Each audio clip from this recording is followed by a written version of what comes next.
Bismillahirrahmanirrahim. Assalamualaikum warahmatullahi wabarakatuh. Alhamdulillahirabbil alamin wa bihi nasta'inu ala umurid dunya waddin. Wassalatu wassalamu ala asrafil anbiya'i wal mursalin sayyidina wa maulana Muhammad sallallahu alaihi wasallam wa ala alihi wa sahbihi ajma'in. Wa qala Allah Ta'ala a'udzu billahi minasyaitonir rajim. Bismillahirrahmanirrahim. Inna hadzal Qur'an yahdi lillati hiya aqwam wa yubashshirul mu'minina alladzina ya'maluna sholihat anna lahum ajran kabira wa annal ladzina la yu'minuna bil akhirati a'tadna lahum adzaban alima.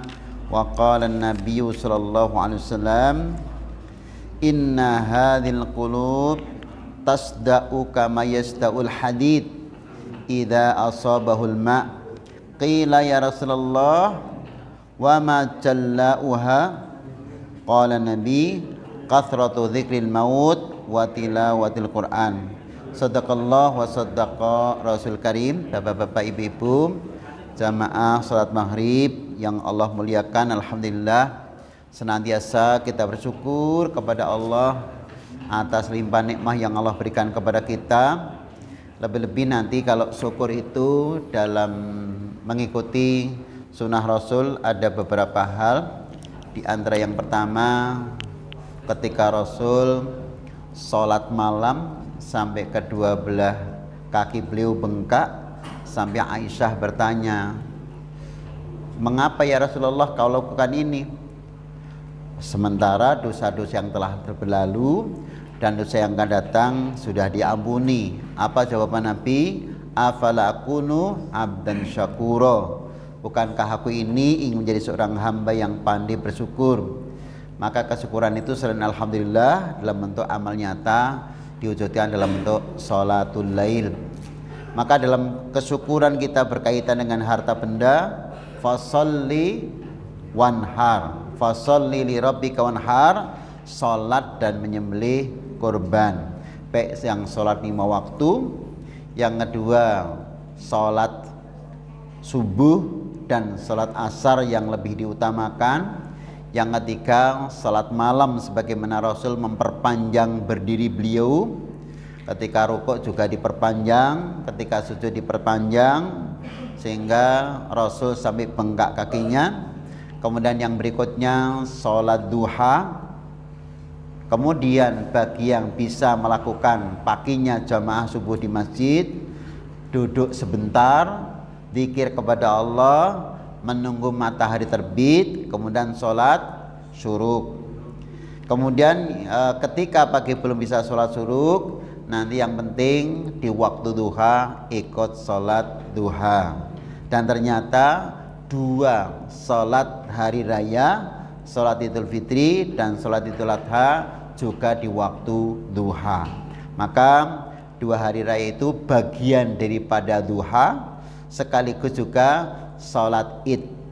Hadirin Bapak Ibu yang Allah muliakan, mungkin dari beberapa kesimpulan-kesimpulan nanti kita kesana kemari keterangannya sambil memperkaya wacana ilmiah kita. Yang kedua, tidak lupa salawat dan salam semoga Allah curahkan kepada Rasulullah, kepada sahabat-sahabat beliau, dan kepada tabi'in, tabi'ut tabi'in, kepada para ulama dan kepada umatnya termasuk kita bersama, dan kepada orang-orang yang mungkin hari ini belum lahir dan mungkin akan hidup sampai menjelang kiamat nanti, selama mereka berpegang teguh pada Al-Quran dan Sunnah sebagai umat Rasulullah, berarti juga nanti berhak untuk mendapatkan syafaat. Bapak Ibu yang Allah muliakan, karena rujukan awal kita buku Targhib wa Tarhib, buku motivasi amal kebaikan dan meninggalkan yang jelek, kemarin sudah kepada ittiba, kepada Quran yang Sunnah. Kita mengulangi sekali lagi untuk berpegang teguh kepada Al-Quran Karim. Rasul mengatakan, wa an Abi Syuraih qala kharaja alaina Rasulullah faqal alaisa tashhaduna alla ilaha illallah wa anni rasulullah? Faqalu bala. Qala inna hadzal Qur'an tarafuhu biyadillah wa tarafu bi aidikum fatamassaku bihi fa innakum lan tadillu wa lan tahlaku ba'dahu abadan. Rawahu Tabrani bisanadin jayyid. Rasul mengatakan suatu saat Rasul keluar bersama sahabat-sahabat beliau, dan salah satu di antara sahabat adalah Syuraih Al-Khazai. Dan Rasul bertanya, alaisa tashhaduna alla ilaha illallah wa anni rasulullah? Bukankah engkau semuanya sudah masuk Islam, ditandai dengan bersyahadat asyhadu alla ilaha illallah dan aku adalah utusan Allah? Maka para sahabat menjawab, qalu bala, betul ya Rasulullah.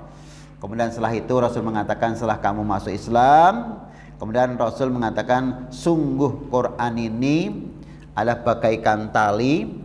Satu tali dipegang oleh Allah, tali yang di bawah dipegang oleh kamu.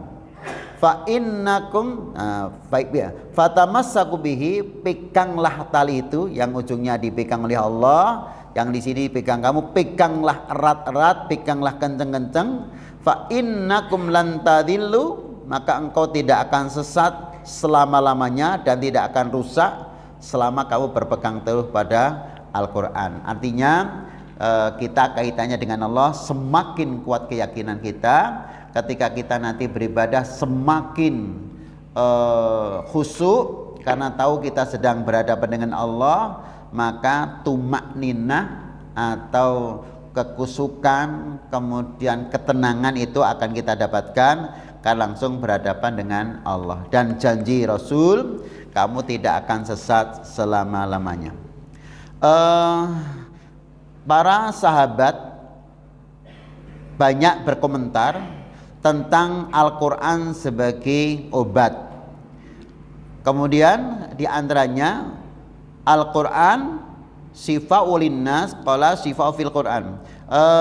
Kaitannya dengan obat manusia itu, Abdullah bin Umar mengatakan al-asal syifa'u min kulida wal Quran syifa'un lima fisudur.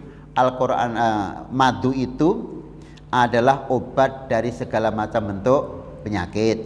Sementara Al-Quran Karim adalah obat yang ada di dalam hati, obat kikir, obat gundah gulana, obat bingung, obat tidak tenang hidupnya. Maka selama membaca Quran insya Allah tenang. Itulah yang kesekian kalinya kami berikan contoh, Ibnu Taimiyah ketika gundah gulana, beliau mengambil air wudhu, kemudian berangkat ke masjid, sholat 2 rakaat, ambil Quran, baca Quran, hatinya kembali tenang. Maka insya Allah Bapak Ibu yang sudah berkenan tidak masjid untuk mengaji, insya Allah jauh lebih tenang daripada yang tidak mengaji.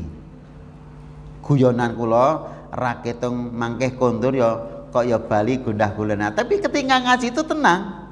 Ketika ngaji itu tenang. Betul-betul kita tuh sedang di hadapan Allah.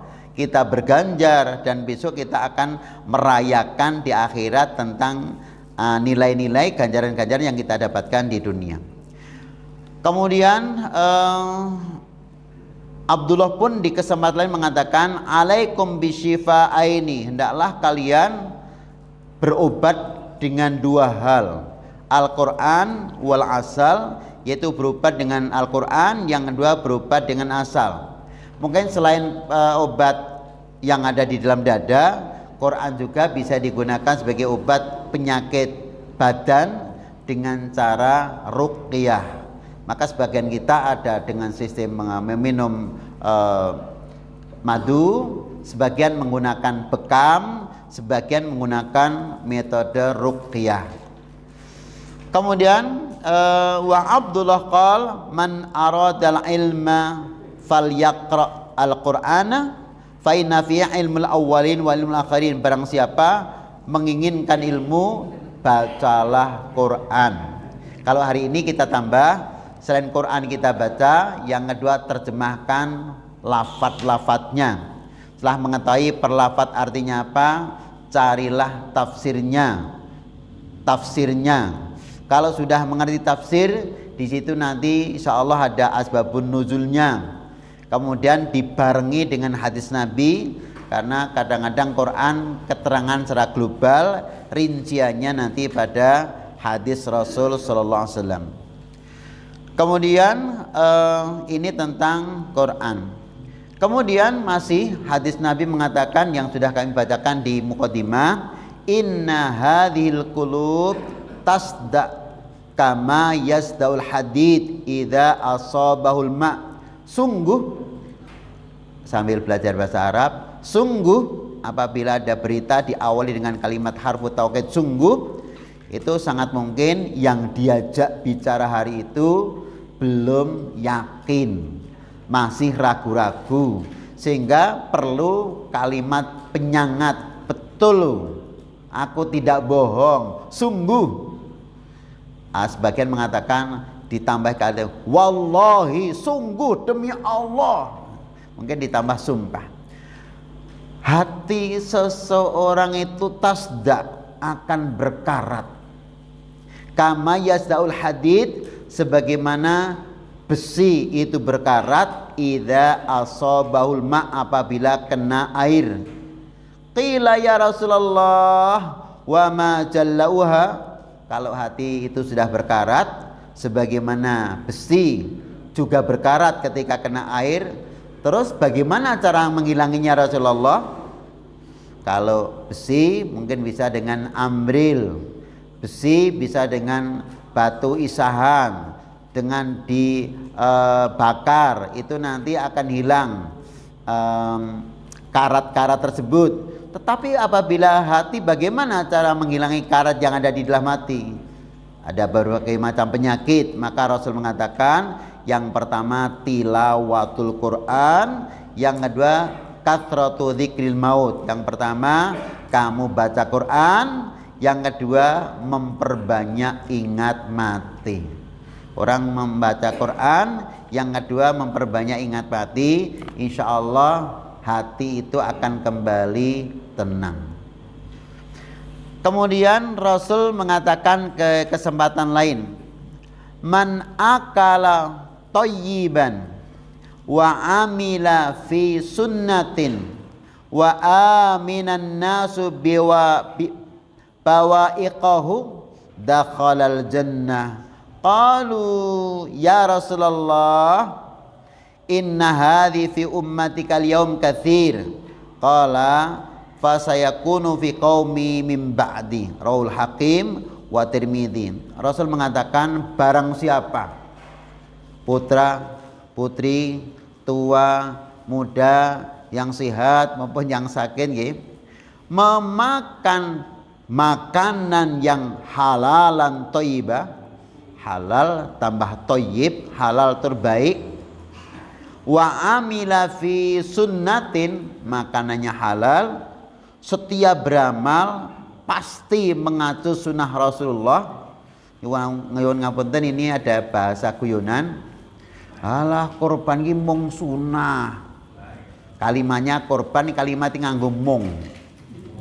Quran ki korban itu mung sunah. Yang satu lagi mengatakan, oh korban itu sunnah Nabi loh. Yang satu kalimatnya ditambahi mung, yang satu sunnah Nabi loh. Maka dengan sunnah Nabi loh, itu ada semangat untuk mengerjakan korban. Tapi ketika kalimat ditambahi korban itu mung sunah Nabi, umpama ra nindakake ya ora apa-apa, ora dosa, akhirnya kebanyakan ya enggak melaksanakan. Kalimatnya lo karo mung lo sing bedake. Tapi implikasinya jauh. Karena mung sunah Nabi kemudian ada kesan meremehkan sehingga tidak melaksanakan sunnah Rasulullah. Tapi ketika sunnah Nabi lo, itu berbeda nanti semangat untuk melaksanakan sunnah. Maka Rasul mengatakan man akala thayyiban, barang siapa yang makan dengan makanan yang baik dan halal, wa amila fi sunnatin, dan beramal pun disandari, didasari dengan sunnah-sunnah Rasul, wa aminan nasu bawa'iqahu, dan orang lain pun sesama muslim, mungkin saudaranya, mungkin tetangganya, merasa nyaman, aman karena tidak pernah mendapatkan cacian makian dengan lisannya. Tetangganya juga tidak pernah mendapatkan disakiti dengan anggota badannya. Maka orang yang makannya baik, beramal sesuai dengan sunnah Rasul. Yang ketiga, tidak pernah menyakiti orang lain dengan lisan dan perbuatannya. Kata Nabi, jaminannya, asuransinya, janjinya, dakhalal jannah, bakal masuk surga. Qalu ya Rasulullah. Kemudian para sahabat bertanya atau komentar lah kalau hari ini. Inna hadhi fi ummatikal yaum katsir. Lah kalau seperti itu di zaman hari ini engkau masih hidup, makannya engkau di kala engkau masih hidup tuh sahabat-sahabat tuh banyak sekali ya Rasulullah, makanannya baik. Ketika beramal senantiasa ngikuti panjenengan tuh banyak. Tapi bagaimana tentang umat-umat sepeninggalmu ya Rasulullah? Maka Rasulullah mengatakan, wa qala wa sayakunu fi qaumi ba'di. Insyaallah juga kaumku sepeninggalku juga masih banyak yang seperti itu. Artinya kita pun juga masih diyakini oleh Rasul, sepeninggalku pun orang yang masih makan halal, mengikuti sunnah itu banyak. Walaupun memang realita nanti semakin lama, semakin jauh dengan sunnah Nabi, itu juga nanti akan kita dapatkan banyak sekali. Ya mungkin tadi dengan ungkapan saya guyonan tadi, lah kan sunnah Nabi tidak harus kita lakukan. Apalagi yang mengatakan, kan aku setahun nindake reketong pisan selama hidupku. Itu ingkang nate kula aturaken ya.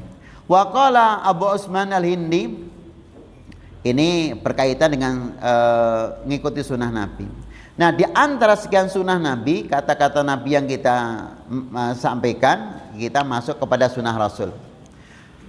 Wa qala Utsman Al-Hindi, kanu yu'adzimuna thalatha asarat.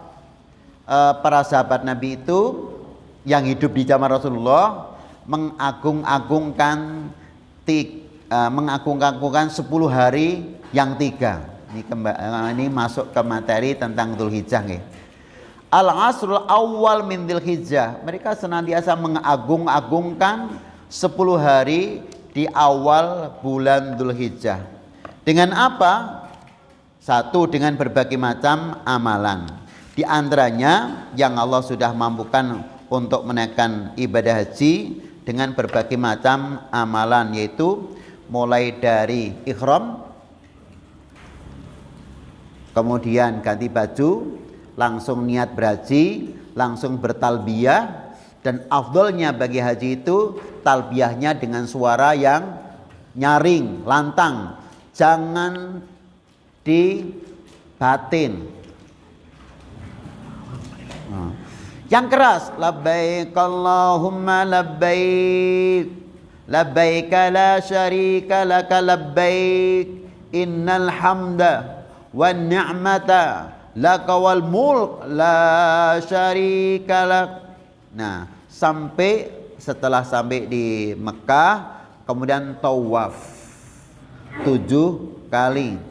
Lah tawaf, nanti sa'i. Lah sa'i sambil menunggu hari, kemudian wukuf di Arafah. Setelah wukuf di Arafah, kemudian mabit di Muzdalifah. Habis mabit di Muzdalifah, kemudian ramyul jamarat, yaitu melempar jumrah. Lagi sekedar mengingat kembali materi yang pernah kami sampaikan, melempar jumrah itu bagian daripada melempar setan, sebagai bentuk bahwa kita itu bermusuhan dengan setan, karena setan senantiasa mengganggu Ibrahim ketika mau menyembelih putranya, mengganggu putranya Ismail ketika mau disembelih, dan mengganggu Hajar ketika Ismail disembelih. Maka walaupun diganggu setan, ya Ibrahim, ini anakmu, bagaimana kamu akan menyembelih anakmu? Ibrahim tetap berkukuh, Bismillah, Allahu Akbar, Allahu Akbar. Maka sunnah menyembelih sampai hari ini ada wa yusamma wa takbir. Satu bismillah, yang kedua membaca takbir.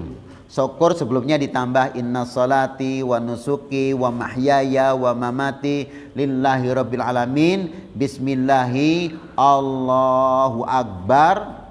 Itu untuk sunnah menyembelih sebagaimana sunnah Ibrahim yang tidak diganggu oleh setan.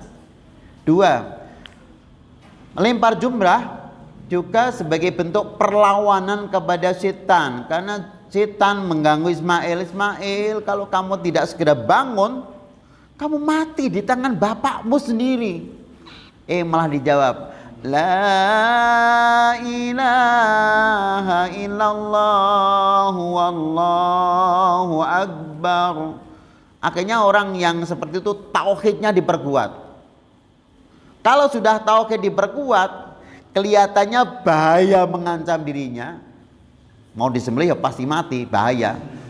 Tapi ternyata digantikan oleh Allah dengan mengutus Jibril bidzabhin adzim, dengan penyembelihan yang besar.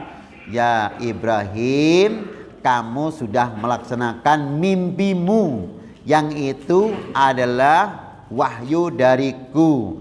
Sekarang gantilah Ismail dengan seekor kibas. Nah, di anak-anak sekolah SD ditanyakan, apakah mak betundu Ismail berubah jadi kambing? Oh enggak, Ismail tetap Ismail. Hanya kemudian Ismail itu tetap bangun, ya tetap tali dicopot, kemudian berdiri, digantikan oleh malaikat dengan seekor domba. Itulah kemudian di zaman Rasulullah, Rasul pernah menyembelih 2 domba. Satu untuk dirinya dan keluarganya, yang satu untuk umatnya yang belum berkurban. Itulah muncul pemahaman sebaiknya pemimpin itu nyembelihnya luru, siji kanggo pribadi keluarga, yang kedua untuk umatnya yang belum. Maka saya setuju sekali. Tadi baru ada cerita di Pacitan, ada orang Pacitan beli seekor sapi di Manyaran, harganya Rp21.500.000, akan disembelih di tempat pembantunya yang ada di Pacitan. Artinya betul, pembantu yang baik itu, Mbah, gini jenengan dombleh napa mboten? Mboten, wis aku tak tuku sapi siji, engko dibeleh nggonmu Mbah, gelem. Nggih, wah Mbah niku pulang membawa sapi dari bosnya untuk dikorbankan di kampung halamannya, insyaallah tahun ini. Nah, artinya umatnya, pembantune sing rasa korban, sing ngorbani bose. Hanya setiap bos pendapat saya seperti ini kan luar biasa. Korbannya saya akeh. Nggih, bos, Mbah, gini jenengan enten korban mboten? Mboten niku, Bos.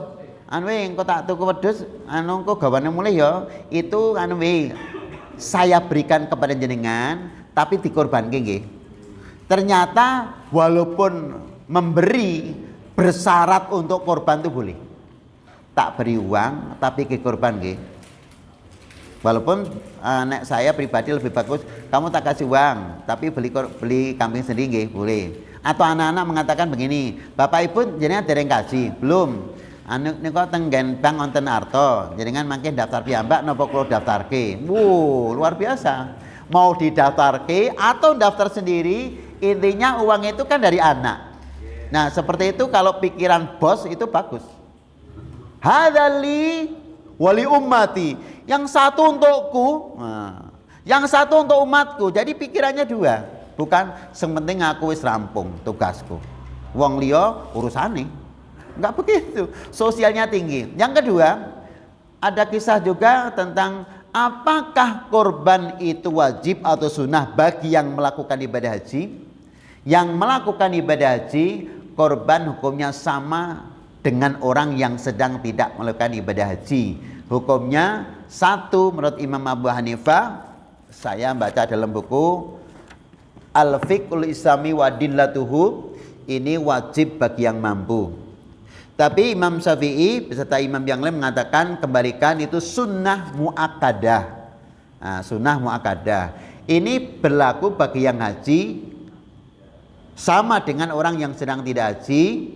Intinya sunnah muakkadah, maka bagi yang haji pun hukumnya sunnah muakkadah. Boleh melakukan sunnah muakkadah, dan itu sunnah yang sangat ditekankan. Seandainya sampai tidak menyembelih hewan kurban pun hajinya tetap sah. Ini tentang Bapak Ibu yang sedang menunaikan ibadah haji, apakah bagian daripada wajib berkurban bagi yang haji? Enggak.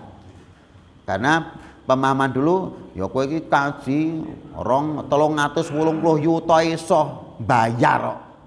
Masa wedhus 2,5 juta ra iso to? Ya sekarang kalau pembandingnya begitu ya mestinya nyembelih. Ah 1 juta dibayar kok. Masa 2.500 ora dibayar. Ya, kan begitu kalau pembandingnya. Tapi kalau memang itu kalau menggunakan logika iya, tapi secara hukum boleh dilakukan sunnah dilakukan, seandainya sampai tidak melakukan pun tidak dosa. Memang Rasul mengatakan afdalul hajj, sebaik-baik haji itu ada 2. Satu, talbiyahnya dikeraskan. Yang kedua juga ikut menyembelih kurban. Maka di awal dulu, di pertemuan awal pernah kami sampaikan buku Imam Bukhari, Sahih Bukhari yang sudah disarah oleh Ibnu Hajar Al-Asqalani pada juz yang ke-11 disebutkan bahwa di halaman pertama itu Rasul mengatakan begini, inna awwala ma nabda bihi fi yaumina hadha an nusalliya thumma narji'u fananhar.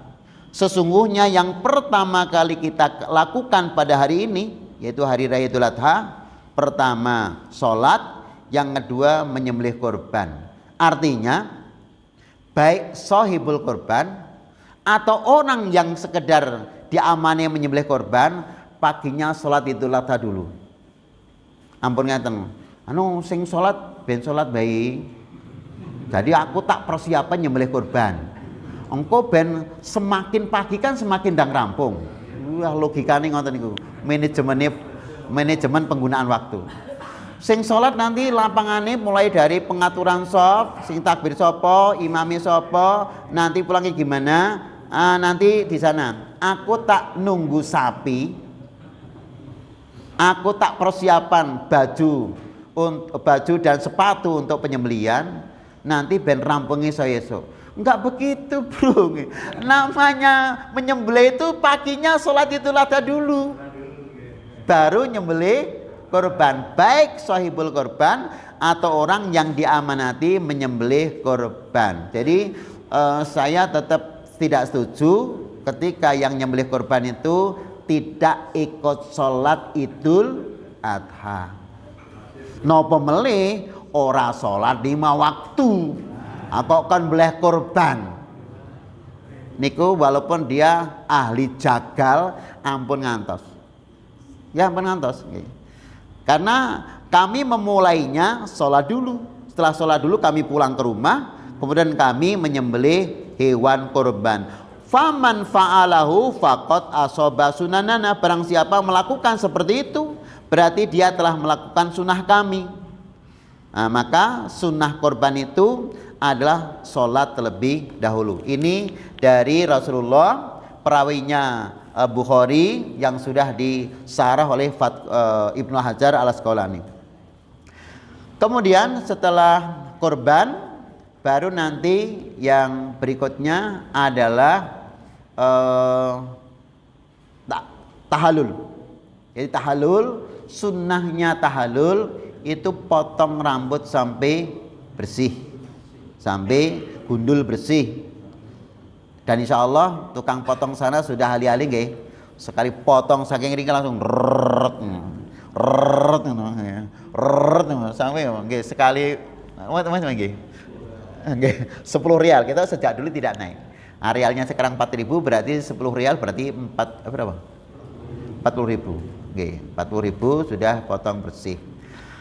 Setelah itu sempurnalah. Maka sebagai kesempurnaan haji, kesempurnaan manasik haji di hari rayakan dengan sholat dan penyembelihan kurban. Kemudian setelah itu masih ada hari makan dan minum. Maka tanggal 10, tanggal 11, 12 dan 13 disebut Yaumul Akli Wasurbi, hari makan-makan dan hari minum, sehingga haram hukumnya untuk melakukan puasa pada tanggal 10 Dzulhijjah, tanggal 11, 12 dan 13.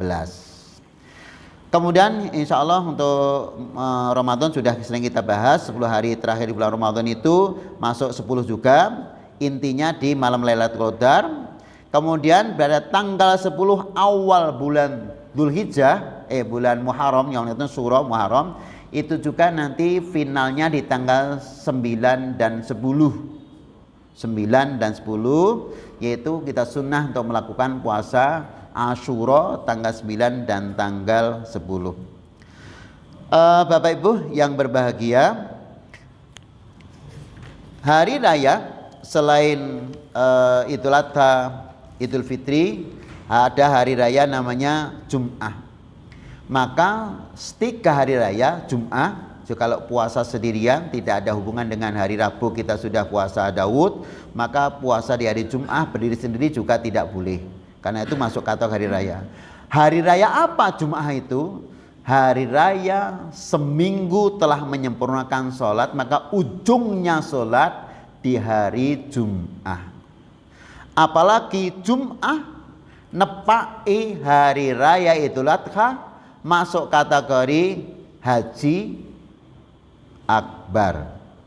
Dan ternyata haji akbar itu memang ketika haji Rasulullah, yaitu jatuhnya hari Arafah itu di hari Jum'ah. Maka hari Jum'ah itu haji akbar. Rasul berhaji itu Arafahnya di hari Jum'ah. Setelah itu Rasul mendapatkan wahyu yang terakhir, al-yauma akmaltu lakum dinakum wa atmamtu alaikum nikmati wa raditu lakumul Islam madina. Keterangannya saya ngambil dari buku Lataiful Ma'arif yang ditulis oleh Ibnu Rajab Al-Hambali. Keterangannya kesingkatnya, qala Suhail bin Abi Shalih an abihi an Ka'ab an Ubay bin Ka'ab qala ikhtarahullahu zaman wa habu zaman ilallahi asul haram. Allah telah memilih zaman, di antara zaman adalah bulan, dan sebaik-baik zaman atau bulan yang Allah pilih, yang Allah cintai adalah bulan-bulan Muharram. Dari bulan Muharram yang 4 ada Rajab, ada Dzulqa'dah, ada Dzulhijjah, ada Muharram. Wa asul haram ilallahi Dzulhijjah, dan bulan-bulan haram yang 4 yang Allah cintai adalah bulan Dzulhijjah. Mengapa Dzulhijjah ini? Karena Dzulhijjah ada manasik haji dan diakhiri dengan Arafah dan menyembelih kurban, sehingga hari raya Idul Kurban itu boleh menyebut kita dengan hari raya Idul Kurban, karena sama dengan Arabnya Yaumun Nahri, hari penyembelihan. Sehingga kalau sekarang masjid-masjid menggunakan istilah hari raya Idul Adha, monggo. Hari raya Idul Kurban, monggo. Hari raya penyembelihan, monggo. Itu ketiga-tiganya diperbolehkan. Hal ini karena mengapa Allah mencintainya? Yastamilu fi yaumu Arafah, karena di dalamnya ada hari Arafah dan di dalamnya ada hari penyembelihan hewan kurban. Maka Rasul pun mengatakan a'dzamul ayyam indallah yaumun nahri. Seagung-agung hari di sisi Allah dari 360 hari itu, atau kalau kita hitungan miladiah 365 adalah hari raya Idul Adha bagi yang sedang tidak menunaikan ibadah haji dengan menyembelih kurban. Kemudian yang berikutnya, fa'akthiru fihina minat tahlil wa takbir wa tahmid. Perbanyaklah dalam hari-hari 10 hari raya itu dengan memperbanyak tahlil, artinya la ilaha illallah wallahu akbar, berarti sudah takbir dan tahmid. Walillahil hamd, itu tahmidnya. Maka berarti bertakbir seperti Allahu Akbar, la ilaha illallah, wallahu akbar walillahil hamd. Itu secara hukum fikih ikhtalafal ulama fil idhar. Para ulama sepakat kalau itu sunnah Nabi mulai tanggal 1 Dzulhijjah sampai tanggal 10, bahkan 11, 12, 13. Cuman yang jadi perbedaan pendapatnya harus dilafatkan dengan jahar seperti tanggal 10, 11, 12, 13. Untuk 11, 12, 13 biasanya kita lakukan usai sholat yang 5 waktu, atau cukup sendiri-sendiri dan sirri. Maka Imam Syafi'i mengatakan yang muqayyad itu terikat dengan bahimatul an'am, artinya malam Idul Adha, itu yang dikeraskan sampai nanti hari tasyrik yang ketiga. Sementara Imam Ahmad mau tanggal 1 sampai tanggal 10 atau ketiga-tiganya hari tasyrik, semuanya kalau kamu mampu kerjakan dengan keras. Apa yang menjadi landasan Imam Ahmad bin Hanbal berpendapat seperti itu?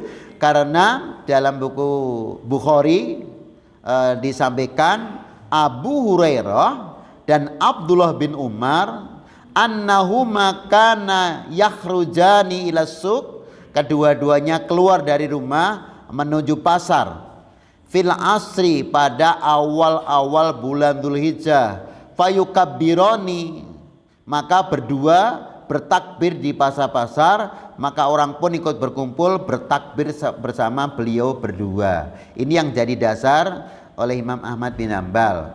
Jadi mangke menawi wonten pasar pundi nggih niki kan celak berarti pasar pundi? Pasar Jongke wonten piyai kok Allahu Akbar, Mas urung foto takbir. Tidak apa-apa, itu memang begitu. Urung foto-foto takbir. Tidak apa-apa, ini memang sunnahnya begitu. Tetapi seandainya sendiri, hendak sendiri juga boleh, mau keras atau tidak keras. Ini tentang takbir. Kemudian waqala Ibnu Umar an qaulillahi azza wa jal al yauma akmaltu lakum dinakum wa atmamtu alaikum ni'mati wa raditu lakumul islam madina. Al-Maidah ayat 3 ini kata Abdullah bin Umar, inni la a'lamul ladzi nuzilat fihi wal makanul ladzi nuzilat fihi. Sungguh aku tahu betul ayat itu turun di mana dan ayat itu di mana ayat itu turun. Di mana ayat itu turun dan kapan ayat itu turun. Maka beliau mengatakan nuzilat wa Rasulullah qaimun bi Arafah. Saat itu turun sementara Rasul itu sedang di Arafah. Walaupun lain keterangan mengatakan Rasul sedang di bawah Jabal Rahmah, itu ada lempengan agak panjang. Disitulah Rasul mendapatkan wahyu tersebut. Di pihak lain mengatakan turunnya di Arafah bagian daripada khutbah. Maka intisari Arafah itu mendengarkan khutbah dan zikir. Dari mendengarkan khutbah dan zikir itulah maka gandanya seperti itqun minan nar, terbebaskan dari neraka. Maka hadis yang mengatakan wal hajjul mabrur laisa jazaa'un ilal jannah, yang dimaksud adalah ketika telah menyelesaikan Arafah. Nah, maka satu mendengarkan khutbah, yang kedua banyak berzikir atau beristighfar. Turun di Arafah, kemudian harinya hari Jumat, yang besok paginya hari raya Nahr, kata Abdullah bin Umar. Maka semenjak itu setiap ada hari Arafah jatuh pada hari Jumat disebut dengan haji akbar, karena barengi haji pada zaman Rasul Sallallahu Alaihi Wasallam. Saya ulangi, mulai dari ihram, tawaf, sa'i, wukuf di Arafah, mabit di Muzdalifah, melempar jumroh, kemudian berkurban, tahallul, tawaf ifadah, yang terakhir nanti tawaf wada. itu rentetan dari ibadah haji, baik yang sunnah maupun yang wajib. Setelah itu tinggal kundur ke rumah masing-masing, semoga dengan membawa titel haji yang mabrur. Kemudian yang berikutnya ada ayat yang mengatakan a'udzubillahi minasyaitonirrajim, qul bi fadlillahi wa bi rahmatihi fabidzalika falyafrahu huwa khairum mimma yajma'un. Katakanlah hai Muhammad, dengan karunia Allah dan rahmat Allah maka hendaklah kaum muslim itu bergembira ria. Kapan kaum muslim itu bergembira ria? Ada 2 kali. 1 kali 3 kali di dunia, dan 1 kali atau berkali-kali nanti bahkan di akhirat. Di dunia artinya 1 ketika Idul Fitri harus bergembira. Saking bergembiranya Idul Fitri, 1 nggak boleh berpuasa, bahkan 2 dengan duf dan nyanyian saja diperbolehkan. Sementara di luar Idul Fitri itu bisa menjadi makruh atau bahkan sampai tingkatan haram. Yang kedua kaitannya dengan nikah juga demikian. Kemudian yang kedua adalah Idul Adha. Maka Idul Adha harus bergembira ria. Saking gembira rianya, harinya disebut hari makan dan minum. Bahkan tidak hanya 1 hari, 4 hari. Tanggal 10, 11, 12, 13.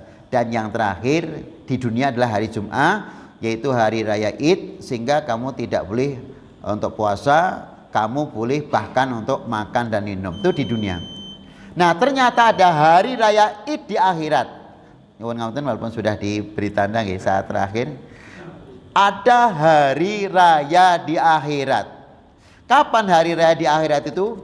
Ketika orang-orang beriman sudah masuk surga, kemudian mereka datang di hadapan Allah, yazurunallah wa yukrimunahum, datang kepada Allah, Allah pun memuliakan atas kedatangan mereka. Bagaimana mereka datang kepada Allah? Begitu sampai di hadapan Allah, kemudian Allah membuka tabirnya, maka mereka dapat melihat wajahnya Allah yang sesungguhnya. Allah pun memuliakan mereka dengan lebih dekat lagi, karena di tengah-tengah surga, maka Allah memuliakannya dengan kalimat, kamu semuanya sekarang menjadi ahliku, keluargaku. Berarti nanti panjenengan kula ini insya Allah Pak Ge dadi tonggone Gusti Allah di surga. Karena jadi satu dengan Allah di surga, maka kita ibadah saja nggak boleh. Kamu jangan sholat itu dulu di dunia. Kamu jangan ruko, kamu jangan sujud. Ruko, sujud, sholat itu di dunia. Sekarang aku menjadi tetanggamu. Inilah kita mengulang kembali apa yang dikatakan Ali bin Abi Thalib. Dunia adalah ladang akhirat, maka jangan tergesa-gesa pengen ndang panen nang donya. Semakin panennya suwe, maka nanti hasil panennya semakin bagus. Maka pengen hidup niku nggih nek saged uripe dawa, ngamali apik, mangke kan tandurane kathah. Nek uripe mung pendek, mangke tandurane ya sithik. Ingkang bagan tandurannya kathah, istiqomah kebaikan. Semoga kita nanti bisa berhari raya di surga, datang kepada Allah, Allah memuliakan kita, silahkan makan minum, bahkan langsung di hadapan Allah Subhanahu wa Ta'ala. Mekaten mugi-mugi manfaat samutanipun. Bismillah, ingkang sampun pinaringan rezeki ya segera daftar haji. Kemudian yang hari ini sedang tidak haji, monggo ikut sholat Idul Adha dulu. Yang sudah mampu segera menyembelih hewan kurban. Mekaten billahi subhanaka Allahumma bihamdika asyhadu an la ilaha anta astaghfiruka wa atubu ilaik. Assalamualaikum warahmatullahi wabarakatuh.